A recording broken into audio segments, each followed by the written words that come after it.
हमको अपने जीवन में कुछ ऐसी घटनाएं सुनने को मिलती हैं जिनमें एक रहस्य छुपा होता है। कई बार हम उन घटनाओं के बारे में कुछ कर नहीं सकते तो उनको बस सोचना छोड़ देते हैं।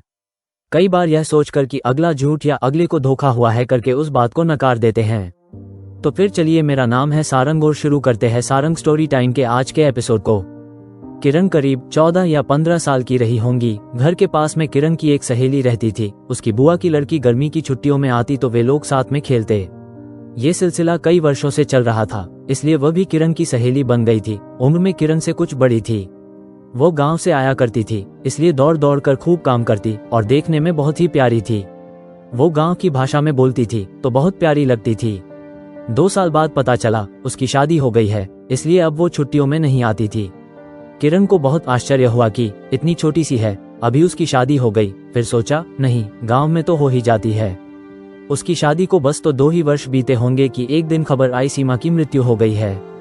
हाँ, उसका नाम सीमा था। किरण ने अपनी सहेली से पूछा, कैसे मर गई, क्या हुआ था?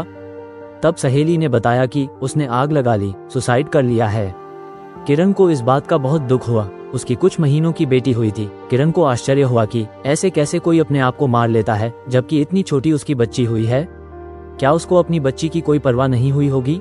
किरण ने उसके पति के बारे में बहुत सोचा, जबकि उसने उसके पति को कभी नहीं देखा था। फिर भी किरण ने सोचा, वो बेचारा अभी अकेला रह गया, उसके कुछ अरमान होंगे। उस उम्र में तो हम फिल्में देखकर रोमांस और वो सब के बारे में बहुत सोचते हैं ना। तो किरण को भी ऐसा लग रहा था, उनके दोनों का भी हीरो हीरोइन के जैसा रोमांस होगा। बेचारा दुखी हो गया होगा। फिर एक दिन किरण की सहेली ने किरण को बताया, पता है तुम्हें, सीमा ने आत्महत्या नहीं करी, उसको जलाकर मारा गया है। अरे, ये क्या कह रही हो? हाँ, गांव से भैया आए थे। वह बता रहे थे कि घर के एक छोटे बच्चे के ऊपर उसकी आत्मा आती है और वही सब बताती है। उसने ही बोला है कि तुमने उन लोगों को छोड़ दिया है। पुलिस में जिनका नाम भी नहीं दिया, उन लोगों ने मुझे जला के मारा है।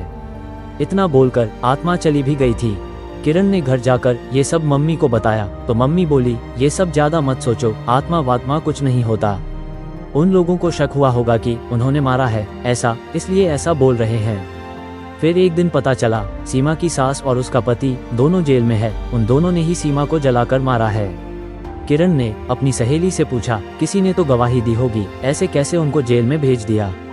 तब किरण की सहेली ने फिर से उसे बताया कि मम्मी पापा बातें कर रहे थे, तब मैंने सुना कि एक बच्चा जो कि सीमा के यहाँ कभी नहीं गया था, उसने पूरा किस्सा सुनाया कि मैं ऐसे खाना बना रही थी, दोनों ने मुझे पकड़ लिया और फिर मेरे ऊपर तेल डालकर मुझे जलाया और बाद में मुझे बड़े डंडे से धक्का देकर सीढ़ियों से नीचे गिराया।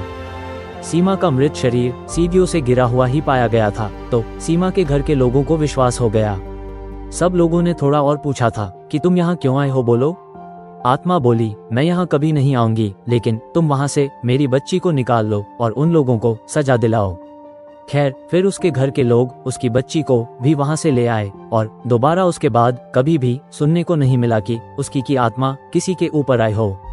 सीमा की ससुराल के लोगों का क्या हुआ, कितना केस चला, किरण को भी नहीं पता, पर यह बात बचपन से लेकर आज तक उसके दिमाग में रहस्य ही बनकर बैठी हुई है कि क्या ऐसा भी होता है, क्या ऐसे किसी की भी आत्मा भटकते हुए कहीं आ सकती है। ये एक रहस्य बनकर ही रह गया है।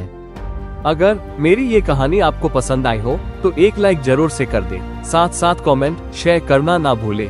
अगर आप चैनल पे नए हो तो सब्सक्राइब कर ले, साथ के बेल आइकॉन प्रेस करें और ऑल के ऑप्शन पे क्लिक करें।